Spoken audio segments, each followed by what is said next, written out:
conhece o projeto Caminhada Noturna no centro de São Paulo? É um projeto que sai toda quinta-feira às 8 horas da noite da frente do teatro. Não, desconheço. Nunca ouvi falar.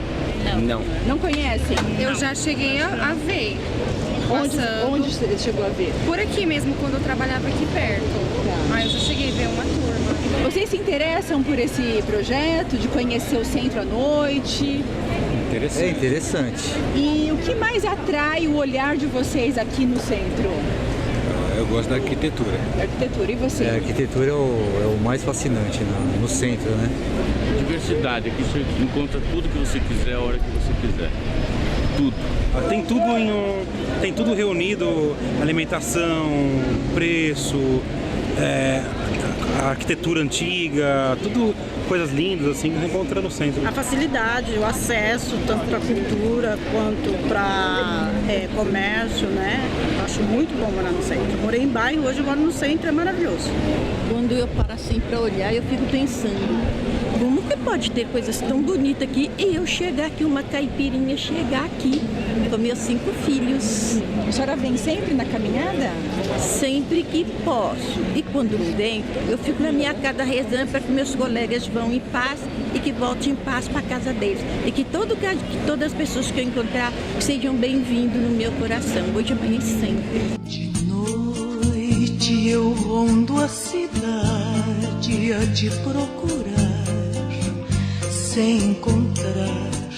No meio de olhares espio, em todos os bares você não está. Volto pra casa batida, desencantada da vida. O sonho, a alegria me dá, nele você está.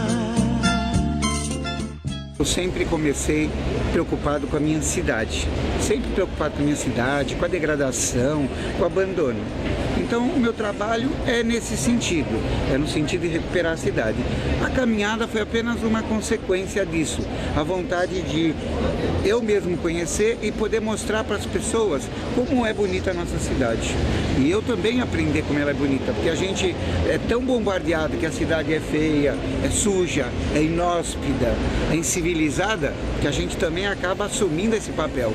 Então, eu fiz com essa intenção de mostrar e hoje eu me encanto como eu mesmo me encanto com a cidade, como ela é linda. Bom, gente, hoje nós temos aqui, pela terceira vez, uma pessoa que é um ícone, né, na comunicação, é a maior autoridade em história e quadrinho, em cinema, e ele é autor, eu até trouxe aqui, Álvaro, vem cá, por favor. Esse é o Álvaro de Maia, uma salva de palmas para ele. E hoje eu trouxe para você autografar. O Álvaro de Maia é o autor desse livro aqui.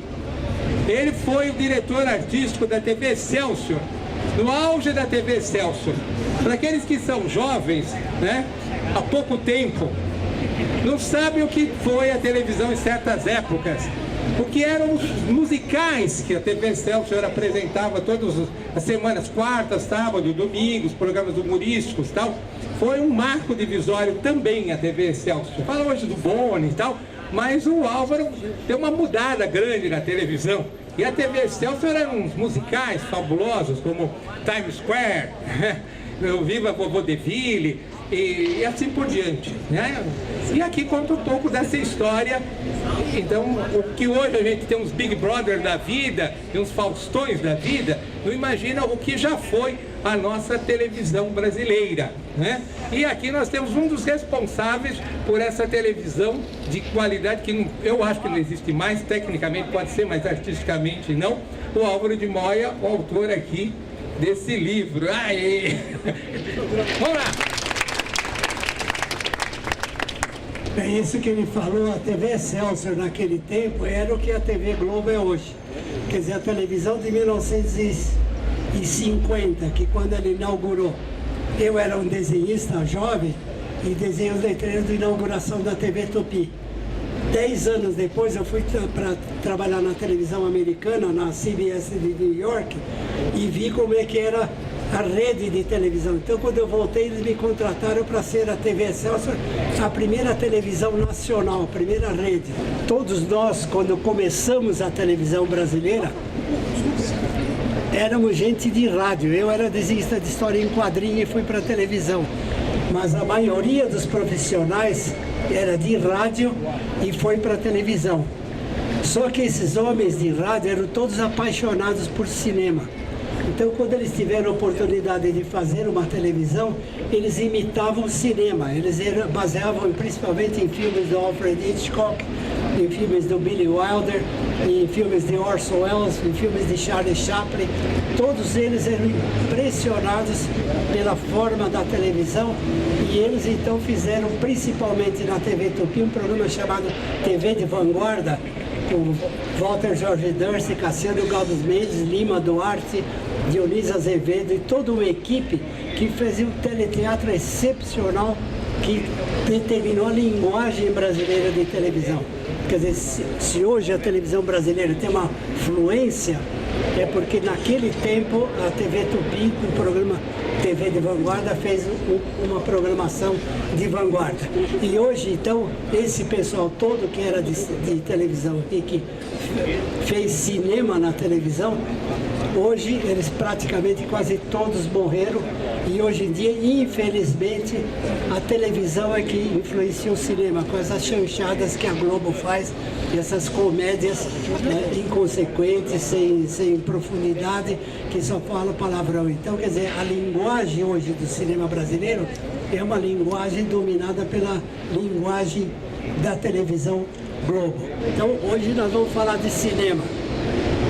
É difícil você falar de coisas que aconteceram no Brasil em 1940 e 1950.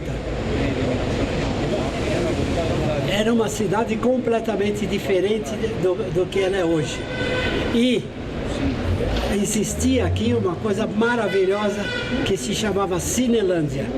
Esse trecho aqui da Avenida São João e da Avenida Ipiranga e algumas outras salas paralelas eram uma atração incrível. Todos os filmes começavam na segunda-feira e saíam no domingo. Então, quer dizer, todo mundo corria no cinema. Você ia no Arte Palácio, ia no Ipiranga, ia no Marabá. Às vezes você ia 7 vezes por semana no cinema para ver todos os filmes que estavam em cartaz.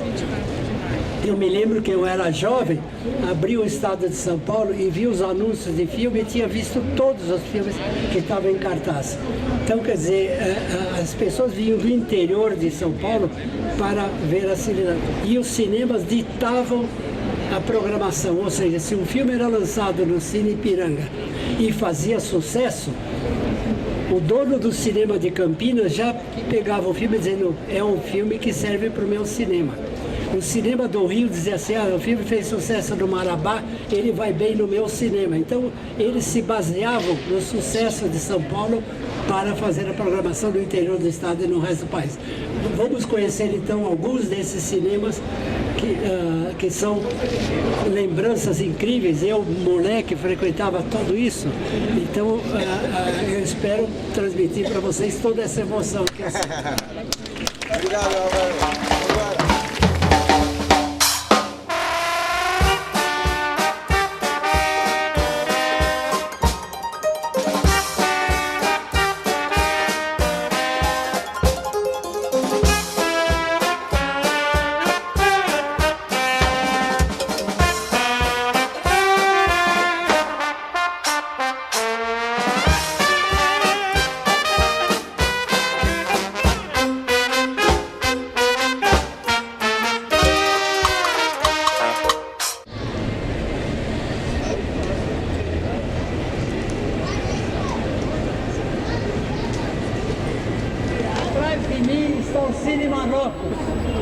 É um cinema muito monumental que foi inaugurado em 1949 e 50.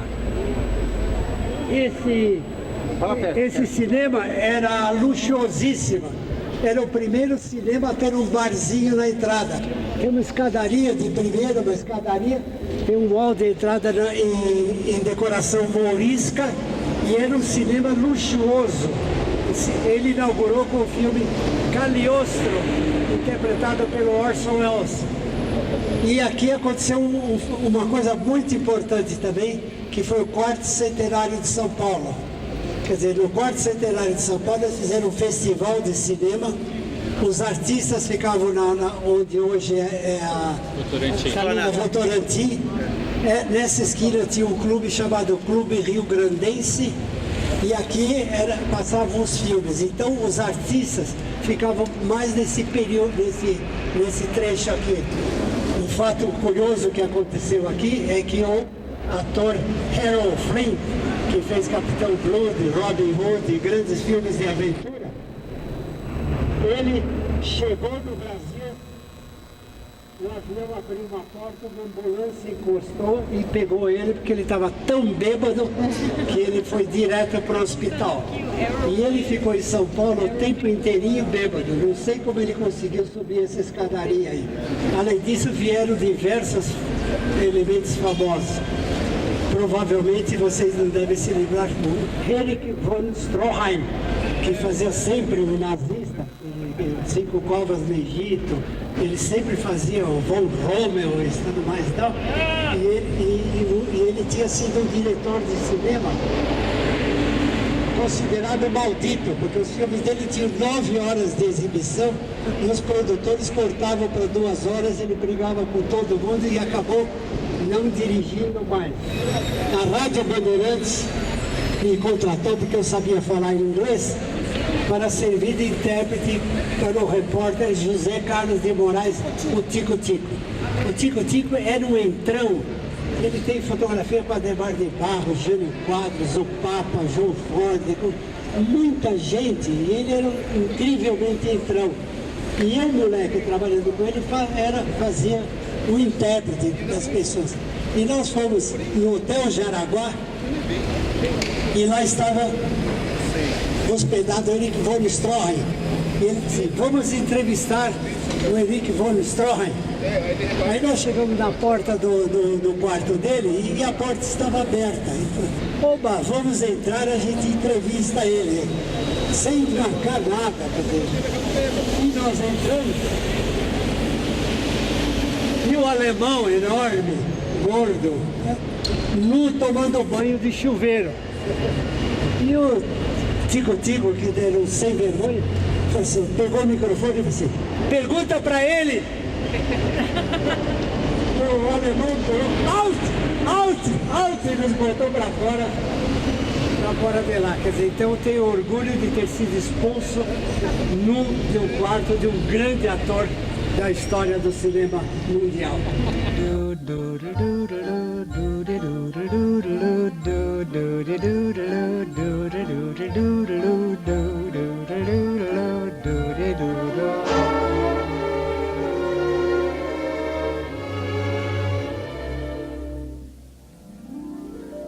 I'm singing in the rain, just singing in the rain, what a glory. E aqui tinha o grande cinema Arte Palácio. O cinema Arte Palácio se chamava UFA Palácio, porque UFA era produtora de filmes alemães. Os filmes alemães eram da produtora UFA, e a UFA tinha esse cinema, UFA Palácio.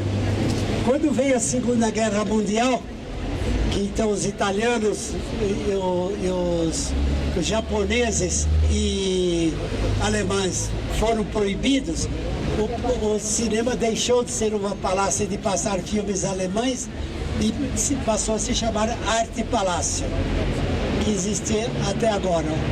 Ele estava decadente, estava passando filme pornográfico, mas a prefeitura comprou o Cine Arte Palácio e pretende fazer um cinema diferenciado. Naquele período, ninguém podia entrar no cinema se não tivesse gravata. Era obrigatório a gravata. Somente em 1964 que foi abolida a gravata nos cinemas. A tal ponto que, às vezes, a pessoa ia no cinema e não tinha gravata. Então, o gerente emprestava uma gravata, daquelas que já tem o nó pronto e que prende aqui do lado, e emprestava a gravata. E o sujeito tinha que entrar com a gravata, assistir o filme e na saída devolvia a gravata. Aqui, todo dia 25 de janeiro, religiosamente, todo ano, o Mazzaropi lançava o filme dele. O escritório dele era ali em cima do Cine Bandeirantes. De vez em quando eu ia lá para conversar com ele. E bati um papo com ele, eu gostava muito do jeito dele falar. Ele dizia assim: Moia, vê se você me arruma um roteirista de cinema. Porque quando eu contrato um roteirista, o roteirista coloca as piadas que eu devo falar.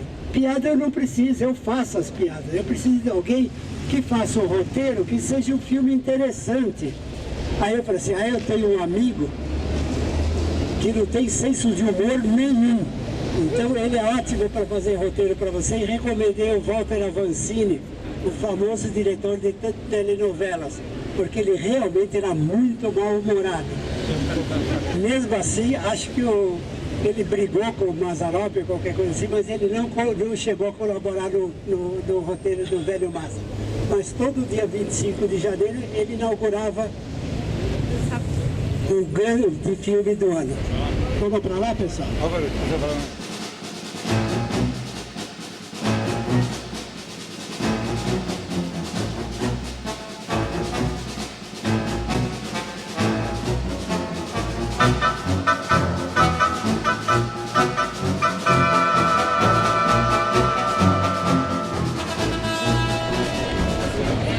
Esse estacionamento, antigamente era o Cine Rio São João, e que depois passou a se chamar Rivoli, e lançou em grande pompa o filme A Volta ao Mundo em 40 Dias. E em frente tinha o Cine Broadway, que quando teve o golpe militar de 64, os militares tomaram conta do Cine Broadway e construíram um prédio para os militares morarem. Não demorou, eles conseguiram uma cópia rara do primeiro mudo da história do cinema. É um filme do cinema mudo, uma atriz chamada Hedi Lamarr, feito na Suécia, e depois ela foi para Hollywood e ficou famosa como atriz, trabalhou no Sansão e Dalila, evidentemente ela fazia Dalila, e era um filme de arte, êxtase, um filme sueco, em que o diretor Gustavo Molander fez um filme de classe, um filme muito bom, mas tinha uma cena em que a Hedi Lamarr atravessava a tela correndo mais ou menos atrás de arbusto e de árvore, e que você vislumbrava uma mulher nua correndo no fundo. Essa cena fez com que no mundo inteiro o filme fosse um sucesso. Ela se casou com um homem muito rico, um austríaco, muito rico, que comprou e confiscou todas as cópias para ninguém ver o filme dela nua. Mas, não sei por que cargas d'água, o Cine Broadway conseguiu uma cópia 35mm e passou. Então, quer dizer, todos os meus amigos falsificaram o documento da escola para dizer que tinham 18 anos. Então, era uma coisa absolutamente que incentivava o onanismo dos jovens, né? Então, quer dizer, a gente ficava do lado de cada rua torcendo por um amigo que chegou e eles não desconfiavam se aquilo era falsificado ou não. Vamos então da esquina, que a gente então vê o Cine Ipiranga e Marabá.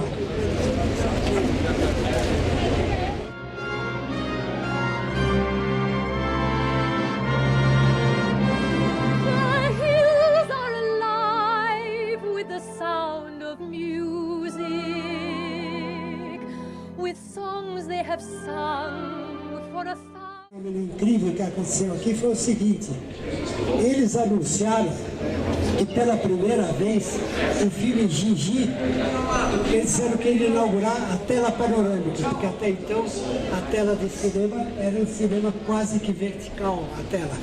Essa tela então panorâmica, ela passou a ser uma tela em que ela seria... E eles anunciaram bastante esse grande progresso dos cinemas de São Paulo. Só que aconteceu uma coisa curiosa. Antes desse filme, eles cometeram o erro de passar um filme com Robert Taylor, que era um grande astro de Hollywood, em que ele fazia o piloto que jogava a bomba atômica em Hiroshima. E o que aconteceu? O pessoal de esquerda, principalmente aqui do Bom Retiro, os jovens judeus do Bom Retiro, vieram aqui e jogaram uma bomba na tela do cinema. Quer dizer, eles então, para protestar contra o filme que glorificava o herói americano que jogou uma bomba atômica que matou milhares de velhas, mulheres e crianças, foi um crime cometido contra a humanidade, que é tal ponto que hoje é proibido utilizar a bomba atômica. Esse filme, então, teve o protesto de jovens esquerdistas que vieram aqui e jogaram a bomba. Minha primeira esposa era uma dessas jovens que estava aqui jogando a bomba. Qual é o nome dela? Anita Grace. Que depois casou comigo e ficou Gênia Moia. Ela era atriz da TV Tupi, de televisão. Então, esse grupo de jovens conseguiu o feito. E quando passou o filme, então, que eles tinham anunciado, tinha uma mancha na tela que não deu para consertar. Quer dizer, ficou ali marcado só depois que eles conseguiram substituir a tela para tirar aquele protesto da esquerda contra o imperialismo americano. Aqui, então, tinha o Cine Flamingo, ali tinha o Cine Oasis também, que passou o primeiro filme de Jacques Tati, ali porque não existia cinema de arte. Aqui na Rua Aurora, por exemplo, tinha um cinema de sexo, e lá que eles lançaram A Coçada, Bundesstufel, do Jean-Luc Godard, que é um filme importante, que é uma quebra da linguagem cinematográfica, passou ali. Então, quer dizer, para a gente ver filme de qualidade, às vezes você ia no Normandie para ver Les Amants do O'Malley, com a Jeanne Moreau, que tinha a famosa cena digamos assim, de língua. Então, eles pensavam que era um filme pornográfico, mas na verdade eram filmes de arte. Até o momento em que o Cine Coral na Rua 7 de Abril se transformou em cinema de arte, começou a passar La Dolce Vita, do Fellini, O Menino Amarelo, um filme japonês, e então começou a existir cinema de arte em São Paulo. Depois teve o Cine Piccolino, depois teve o Cine Belas Artes, teve o Cine Marachá, que era eu que programava o Cine Marachá. Então, quer dizer, tem diversos cinemas, e hoje São Paulo é um dos cinemas que tem, uma das cidades que tem mais cinema dedicado a filme de arte no Brasil. Eu acho que nem em Paris tem tanto cinema de arte como a cidade de São Paulo. Viva São Paulo! Viva São Paulo! Vamos lá, Ipiranga, Marabá.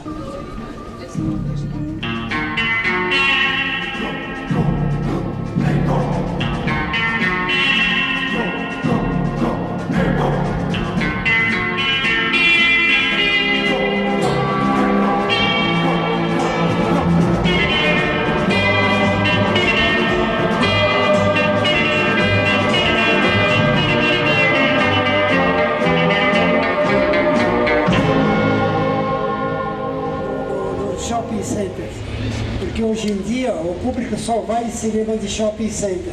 Antigamente o pessoal vinha a pé aqui, ou de bonde, ou de ônibus, ou de carro, e ficava aqui no centro da cidade vendo essa maravilha de Cinelândia. Me perguntaram aqui, mas a Cinelândia de São Paulo era muito maior que a Cinelândia do Rio. Aqui o Giscard disse que tinha cerca de 70 cinemas. 30 no centro. 30 só aqui no Centrinho. E esse cinema está recuperando isso. O Giscard e o pai dele me convidaram para vir aqui no lançamento desse cinema, aquela noite festiva que inaugurou. E aí eu posso ensinar vocês uma sacanagem que eu saquei, que eu fazia também quando eu era estudante e entrava no Cine Ipiranga sem pagar nada. Então eu estou ensinando vocês o seguinte: vocês vendem carro, como eu vi, entrega o carro no excelente Bar Brahma, de preferência no dia que o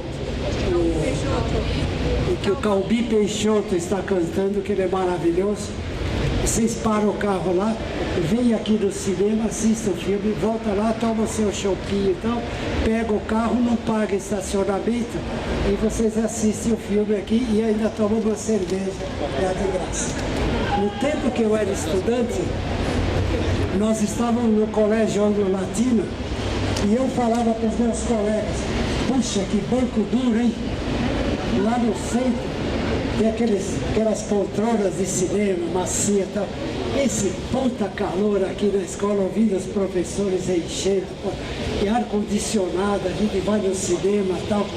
E tá passando um filme do Ernest Lubitsch no Ipiranga. Vamos lá, eu pegava uma turma e a gente vinha aqui no Cine Ipiranga. E eu, como era o mais tímido de todos, e portanto, como reação, ficava mais moleque do que todos, eu chegava para o gerente assim: nós somos em 15. O gerente do Marabá dá meia entrada para nós.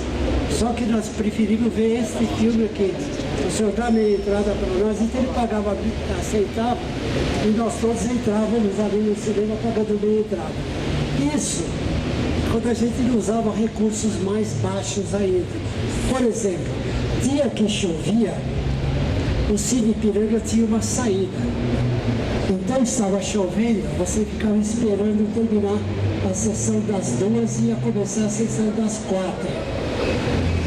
Você ficava na porta da saída, quando saía toda aquela multidão, e eles paravam porque estava chovendo e eles estavam sem guarda-chuva. Então eu, como sempre, o mais tímido e o mais arrojado, entrava correndo contra a multidão e tinha um guarda assim: esqueci meu guarda-chuva lá na minha cadeira, e entrava correndo, aí entrava no banheiro e ficava lá. Quando começava a sessão, ia lá, sentava e assistia o filme de graça. Uma grande vitória era chegar para os amigos assim: não paguei o cinema hoje, entrei de graça. Então a gente, ali e aqui, a gente vivia aprontando dessas, né? No Cine Marabá, que era do pai dele, e no Cine Ipiranga, que era ali em frente, que eram dois cinemas de qualidade. Esse cinema sempre passava os grandes lançamentos do cinema brasileiro. O Cangaceiro, os grandes filmes, o Pagador de Promessas, acho que sim, o Pagador de Promessas, e principalmente Independência ou Morte, passou aqui, que era um filme inclusive apoiado pela ditadura militar, porque era de nacionalismo exacerbado. Já o Jô Soares, que veio aqui para ver a estreia do Independência ou Morte, olhou aqui em frente, estava passando à meia-noite Levarei Tua Alma, do Zé do Caixão. E ele veio aqui e preferia assistir o Zé do Caixão em vez de ver o filme, a grande produção brasileira Independência. E ele saiu falando com a gente: olha, esse diretor, José Mujica Marins, é genial. Veja o seguinte: todo filme que tem o cara brigando, ele pega uma garrafa, quebra assim e depois ataca o outro com a garrafa. Zé Mujica Marins, ele quebra a garrafa assim e já vai no outro. Então é um grande diretor. O pai dele, que sempre importou filmes de Ingmar Bergman, de Fellini, de grandes diretores, sempre fazia esse cinema, era o cinema mais popular do Brasil. A primeira semana de qualquer filme que passava aqui batia os recordes da semana. Quer dizer, não tinha nenhum outro cinema no Brasil que faturasse tanto quanto esse. E ele passou Zé do Caixão e passou também o Bandido da Luz Vermelha, que são dois filmes importantíssimos da história do cinema brasileiro. O Bandido da Luz Vermelha era uma transição para o cinema moderno brasileiro. Enquanto os cineastas cariocas se diziam de esquerda e ficavam mamando nas tetas da ditadura militar da Embrafilme, os produtores brasileiros, com dinheiro do próprio bolso, procuravam fazer filmes que realmente fossem importantes para a história do cinema brasileiro. Até A Boca do Lixo passou filmes, produziu filmes muito importantes para isso. E eu tenho por mim que mesmo os filmes pornográficos, eles eram mais honestos. Por quê? Porque um advogado esperto descobriu uma brecha na lei que poderia passar filme sem se submeter à censura militar. Ele então pegou e conseguiu passar Império dos Sentidos, Calígula e alguns filmes que tinham sexo, que eram filmes de arte, mas que tinham sexo de uma maneira arrojada e avançada. Isso abriu o caminho, então, para os filmes entrarem na justiça e ganharem. Então, o que aconteceu?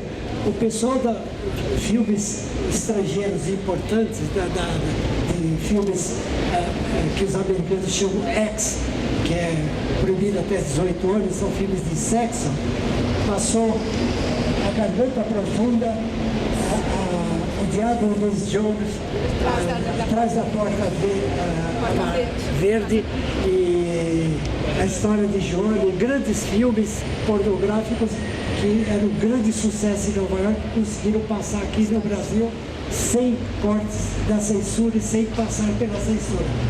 O pessoal da Boca do Lixo pegou, enfiou a mão no bolso e começou a fazer filmes de sexo. Então, quer dizer, na minha concepção, esses filmes eram mais honestos do que as pornos chanchadas produzidas pelo cinema carioca. Por quê? O cinema carioca pegava dinheiro do governo a fundo perdido, ou seja, eles não precisavam devolver o dinheiro para o governo. Eles faziam filmes, comédias de porno chanchada, fingindo que era um filme de cinema de arte. Quer dizer, você lia o jornal Caderno B do Jornal do Brasil, o diretor falava em Godard, falava em François Truffaut, então você ia ver o filme, era uma porno chanchada. Todos esses filmes sempre tinham preconceito, uma piada homossexual e sempre tinha uma mulher nua. Então, quer dizer, eram filmes que fingia que a censura, que o governo brasileiro era democrático e permitia que passasse filme de sexo. E era mentira. O governo dizia que era filme de sexo, mas o que ele estava proibindo eram filmes políticos, como Sacco e Vanzetti, como a investigação sobre o cidadão acima de qualquer suspeita, Inil Metalúrgica, eram filmes já italianos, que eram filmes com grande conteúdo político e social. Já o cinema da Boca do Lixo, na minha concepção, você pegava um rapaz que trabalhava o dia inteirinho consertando o pneu de manhã e de tarde no centro da cidade. Chegava de noite, a gorjeta que ele tinha recebido, ele ia no cinema que prometia sexo. E ele entrava no cinema e tinha sexo de verdade. Apareciam os órgãos sexuais, aparecia penetração, aparecia ato sexual e os filmes tinham como norma, os filmes pornográficos, de mostrar a ejaculação. Ou seja, o homem estava dentro da mulher, ele era obrigado a tirar o membro que ele tinha penetrado da mulher e mostrar para o público que ele estava ejaculando. Ou seja, ele não estava fingindo que estava fazendo sexo, ele fazia sexo. Então, essas pessoas que iam ver esses filmes, eles pagavam para ver uma coisa e esses filmes davam a eles aquilo que ele queria ver. Ao passo que os filmes do Rio e os filmes estrangeiros, só com exceção desses filmes pornográficos americanos, só fingiam de fazer sexo.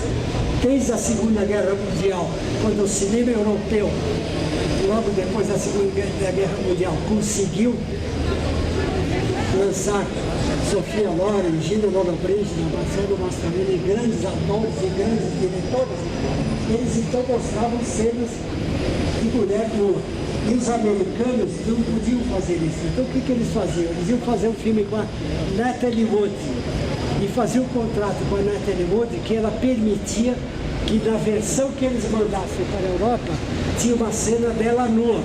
Só que não era ela que aparecia nua, ela permitia que uma dublê fingisse que ela era, e eles mandavam o filme para a Europa dizendo Natalie Wood nua. E na verdade não era uma dublê que estava fazendo, mas era para concorrer com o cinema europeu. A partir desse momento, então, o cinema teve uma liberação maior graças ao comportamento do cinema europeu. Voltando ao flashback do Coração Falando,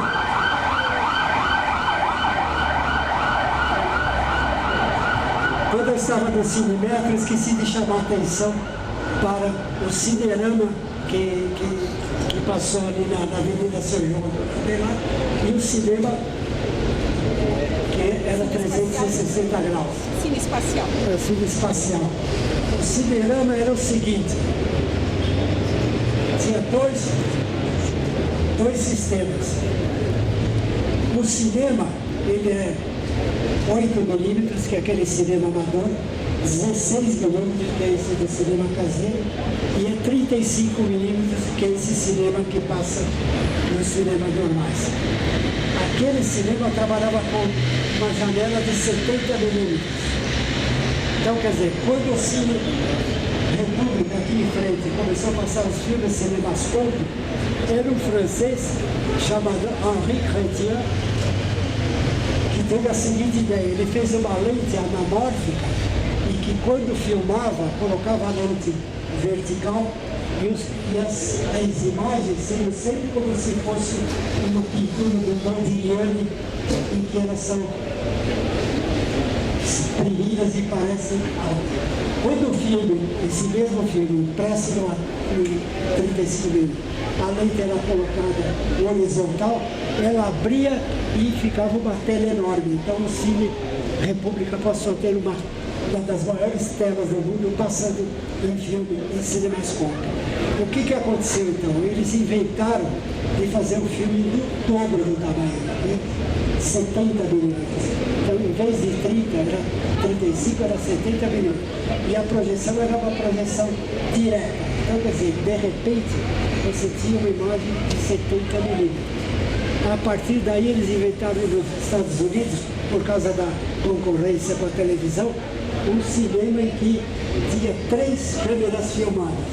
Essa câmera filmava em frente, essa câmera filmava aqui e essa câmera filmava lá. E tinha 3 projetores. Então, quando você sentava no cinema, tinha uma projeção aqui, outra aqui e outra ali. E isso formava uma tela enorme que cobria toda a cena. Na Rua Augusta passou 2001 do Stanley Kubrick, numa tela em que você sentava e ela tinha 180 graus. Então, quer dizer, a sensação de ver 2001 ali era como se você estivesse dentro daquela astronave em que aquele computador que está dando um golpe e vai matar os astronautas, você se sentia como se você estivesse ali dentro. Quer dizer, então, o silêncio do filme e a solidão daqueles astronautas que estão vítimas daquele computador assassino, você dentro do cinema estava como se você estivesse vivendo aquela situação. Então, quer dizer, a tecnologia pode... Você vê o 2001 hoje na televisão, numa telinha, não é a mesma coisa. O famoso escritor Ray Bradbury, um dia os amigos dele ficaram telefonando e diziam: "Ô Ray, você vivia falando de King Kong, é ridículo." Ele se referiu àquele King Kong feito em 1931. Aí disse: "Por que vocês todos estão falando de King Kong? A vida inteira eu falei de King Kong e de repente todos vocês vão me dizer que fala mal do King Kong?" Passou ontem na televisão, mas isso não pode. Você vai ver King Kong numa telinha de televisão, isso é um mico de circo. Você tem que ver o King Kong numa tela gigante de cinema, que você vê aquele gorila enorme. Vamos fazer uma exibição aqui em casa. Pegou uma cópia 16mm, colocou um lençol enorme na sala dele e passou para eles verem como é a noção de ver o King Kong daquele tamanho grandão numa tela. Então isso também, a tecnologia é uma coisa importante para você ver o filme, desde que ele tenha conteúdo, porque só tecnologia, como esses, vocês sabem que eu adoro história em quadrinho, mas esses filmes de história em quadrinho são uma porcaria, não tem nenhum que se salve, é só efeito especial e chega de efeito especial. Isso aí você tem que fazer efeito especial quando ele tem uma função, você tem que fazer movimento quando ele tem uma função. Quando é só efeito especial, não quer dizer nada. Por exemplo, o Antônio Abujan, nós estávamos conversando e dizendo o seguinte: uma lente zoomar, quando pega uma coisa, ela chupa o ator. Vamos supor que ele seja o ator principal do filme. A câmera está aqui e chupa ele para cá. Ou seja, a câmera é importante e ele não é importante. Agora, você pega um filme como Rocco e seus irmãos, do Luquino Visconti. Tem um grupo e a câmera faz um movimento e vai em direção do Alain Delon. Então, esse é o Rocco e esses são os seus irmãos. Ou seja, o Alain Delon é tão importante que a câmera foi para ele. Então, quer dizer, o traveling, ele quer dizer alguma coisa. O famoso traveling de abertura do Orson Welles, do filme A Marca da Maldade. O Stanley Kubrick, quando eu entrevistei ele em Hollywood, me contou essa cena que eu não tinha visto. É uma fechadura no Hotel Vagabundo, não sei se vocês se lembram, a câmera afasta, sai um casal, o casal pega um elevador, que é no primeiro andar, a câmera do lado de fora desce, eles descem para fazer o check-out do Hotel Vagabundo. Aqui em primeiro plano tem um carro conversível, um cara abre o capô do carro e põe uma bomba no carro e fecha o capô. A câmera vira, o casal vem aqui, quando ele está na chave, você pensa que vai ter uma explosão. Não, é um mambo. Quer dizer, o rádio estava ligado. O carro sai, a câmera vai entrar também, tudo sem corte, de uma tomada só. Aí a câmera vem e começa a subir, é uma cidadezinha na fronteira do México, dos Estados Unidos com o México. A câmera passa por cima, vem um guarda, para o trânsito, o carro vai, a câmera desce para o lado de cá, vem na calçada de cá, o Charlton Heston, que é o ator principal, vem vindo com a Janet Leigh, a câmera vem, fica neles, eles começam a vir na calçada, a câmera começa a fazer um movimento de ré e o automóvel vai lá e para na fronteira que vai para o México. Na hora que a cancela abre, o carro explode. Corte, o Charlton Heston, que é o detetive, corre lá para ver aquela explosão. Ou seja, todo esse movimento de câmera é para chegar no momento da explosão e falar: esse é o detetive principal do filme que vai resolver esse problema. Então, quer dizer, não é um movimento de câmera gratuita como todo mundo faz hoje, de ficar fazendo coisa. Tem uma função. Se não tiver uma função e conteúdo, o filme não presta. Eu sempre falo para os meus alunos, o que é segunda leitura, o que é ler alguma coisa. É um filme do Carlitos, do Charlie Chaplin, em que o vagabundo está numa esquina e de repente passa um caminhão aqui. O filme é em preto e branco, então você sabe que tem uma haste de metal e tem um pano de pendurado. Como o filme é preto e branco, você sabe que aquele pano lá é um pano vermelho, quer dizer, perigo. Ele vem aqui. Aí o pano cai e o vagabundo sai correndo, pega o pano e começa a avisar o cara do caminhão que caiu aquele pano lá atrás. No que ele está brandindo aquela bandeira, aparece um bando de grevistas, todos eles com coisa e tal, andando. E ele fica correndo na frente dos grevistas, brandindo uma bandeira vermelha. Vem a polícia e começa a dar um pau. Ele começa a apanhar. Caneta. ele começa a apanhar e não sabe por que está apanhando. Então, quer dizer, todo mundo quando é criança vê essa história e ri. Quando você vê que o Charlie Chaplin foi perseguido nos Estados Unidos pelo FBI, foi expulso dos Estados Unidos, quando ele estava no navio, eles caçaram o passaporte dele, ele teve que fugir para a Europa, porque o John Foster, o J. Edgar Hoover, que era o presidente, o diretor do FBI, achava que o Chaplin era comunista, que essa cena é uma cena em que você tem uma segunda leitura. Qual é a segunda leitura? Os Estados Unidos se diz uma democracia, os Estados Unidos se diz que tem liberdade de expressão, mas se você brandir uma bandeira vermelha, você disser qualquer coisa contra os Estados Unidos, você é um comunista e tem que ser perseguido. Quando eu trabalhei na televisão americana, toda vez eu falava assim: eu não sou comunista, mas meti o pau nos Estados Unidos. Eles tinham invadido Granada e eu dizia assim: vocês estão apoiando esse nazista aí que dirige a política internacional dos Estados Unidos, e vocês estão apoiando a invasão de Granada. Vocês sabem alguma coisa de Granada? Vocês sabem alguma coisa do meu país, Brasil? Se ele invadisse o meu país, Brasil, vocês iam reagir da mesma maneira como os Estados Unidos estão invadindo a Granada. Você não sabe nada do resto do mundo e fica apoiando esse tipo de invasão. Então, quer dizer, você tinha que dizer: eu não sou comunista, mas aí você pode meter o pau. Mas se você só meter seu pau, quer dizer, você é um comunista, você está criticando os Estados Unidos. Então, voltando ao nosso assunto, do lado de lá da cidade, do lado de lá do viaduto, também tinha cinemas. O cine do Vale do Engabaú, além do Cine Cairo do lado de cá, do lado de lá tinha o Dom Pedro II, que passava filmes duplos, sempre dois filmes pelo preço de um. Embaixo do edifício Martinelli tinha um cinema chamado Rosário. Até o pessoal costumava fazer uma piada dizendo assim: qual é a diferença entre o edifício Martinelli e o padre? É porque o padre tem o rosário na cintura e o Martinelli tem o rosário nos pés. Então, mais adiante, na rua São Bento, tinha o Cine São Bento, tinha o Cine Alhambra na rua direita, e na Praça da Sé tinha o Cinemundi, que também era cinema. Esse passava 3 filmes em vez de passar 2.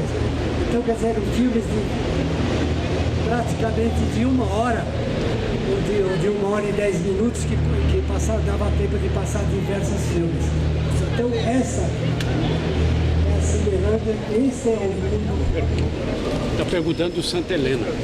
O Santa Helena também era lá na Praça da Sé. Na Praça da Sé. Praça da Sé era um cinema grande e o Cinemundi era um cinema embaixo, praticamente, do... Vamos caminhar. Vamos.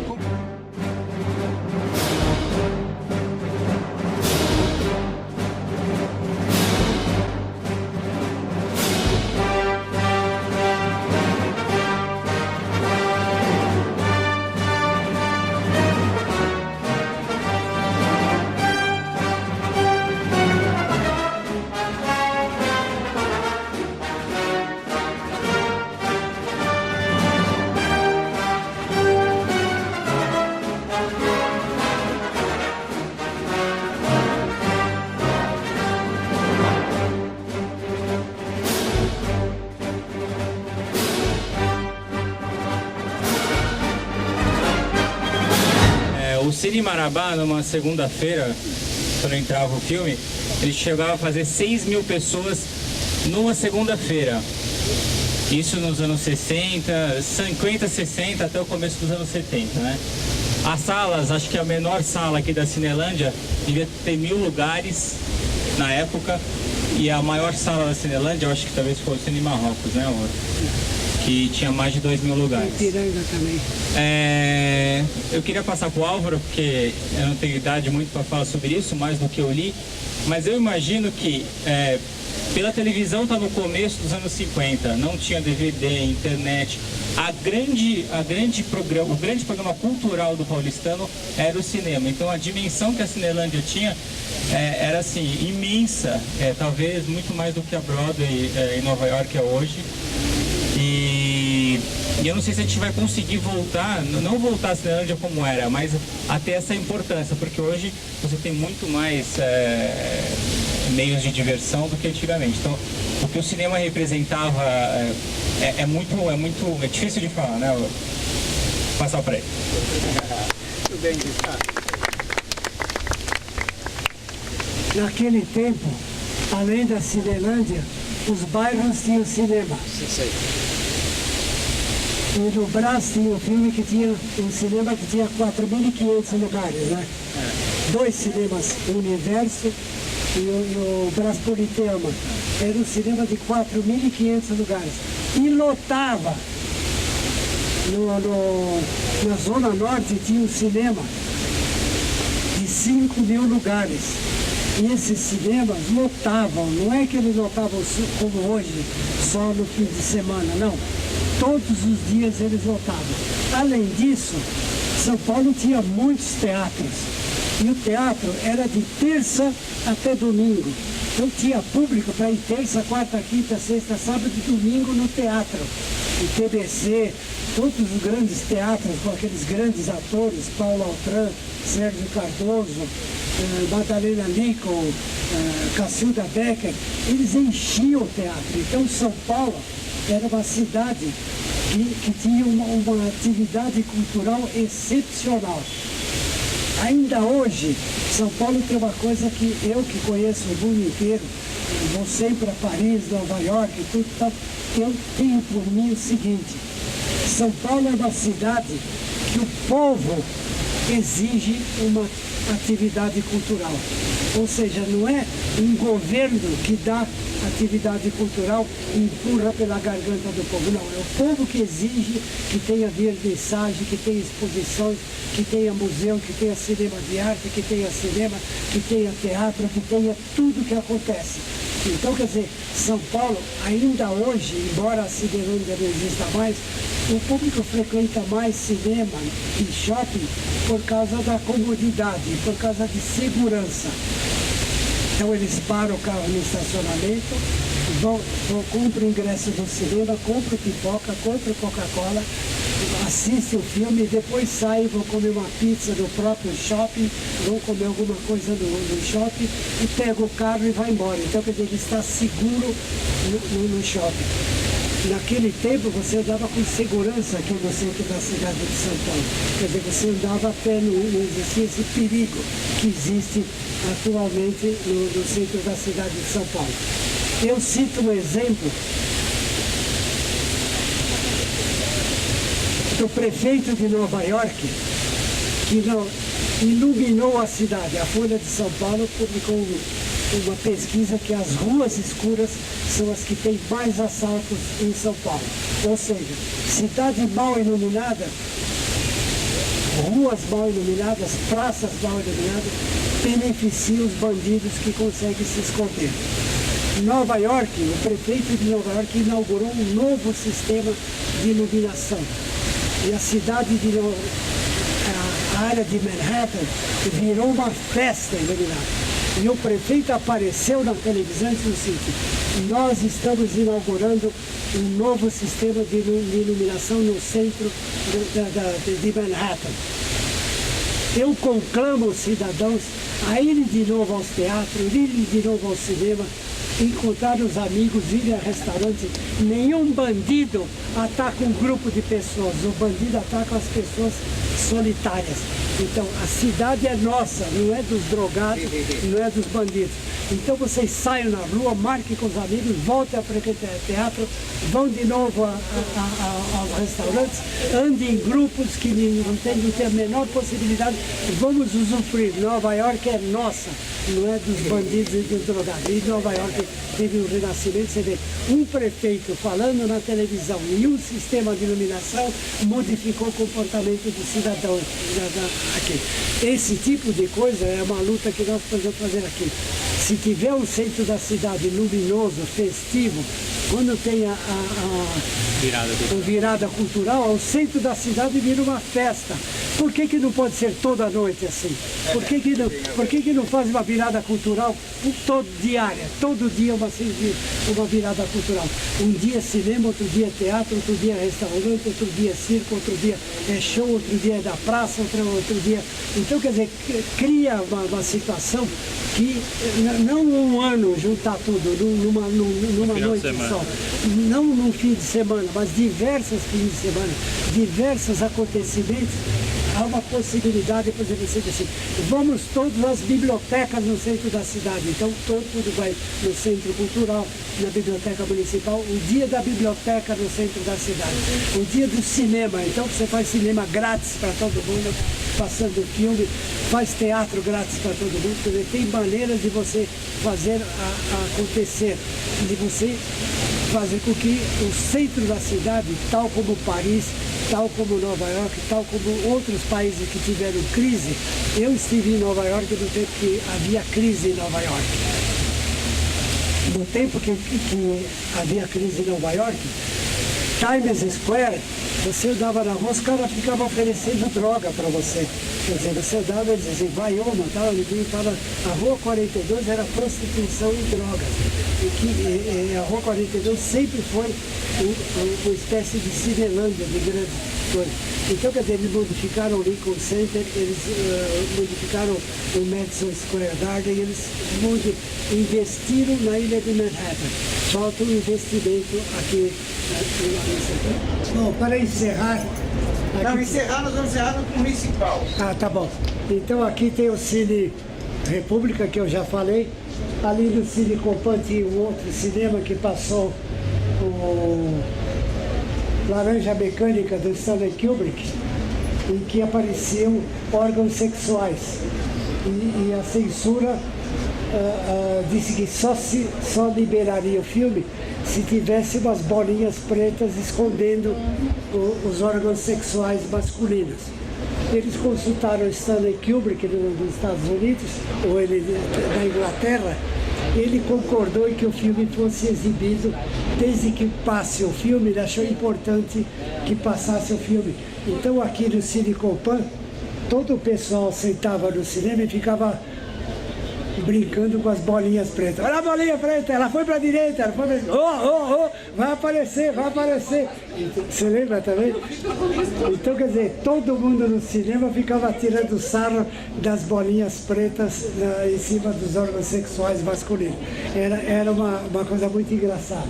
E aqui também tem o Cine, eu já falei do Cine Coral, que foi o primeiro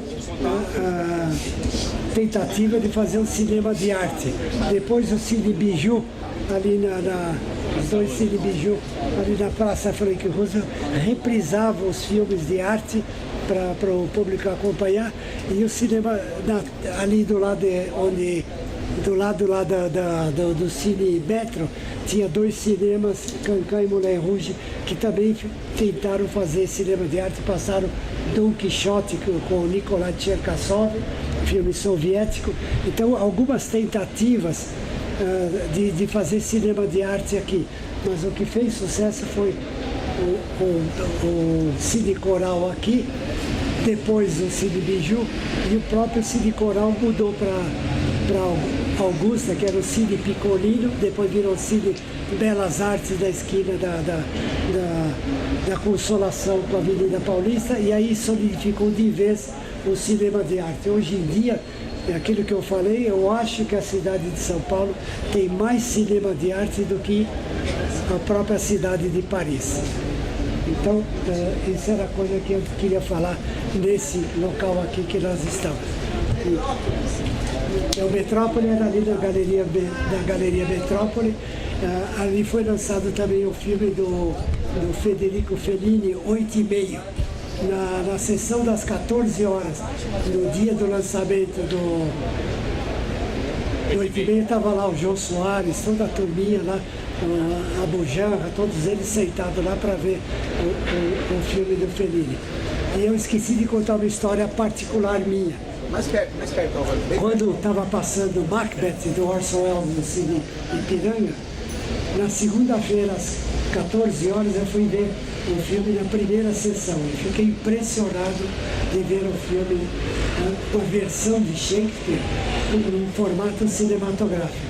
Aí eu atravessei a rua e no Cine Marabá estava passando Hamlet, dirigido pelo Laurence Olivier.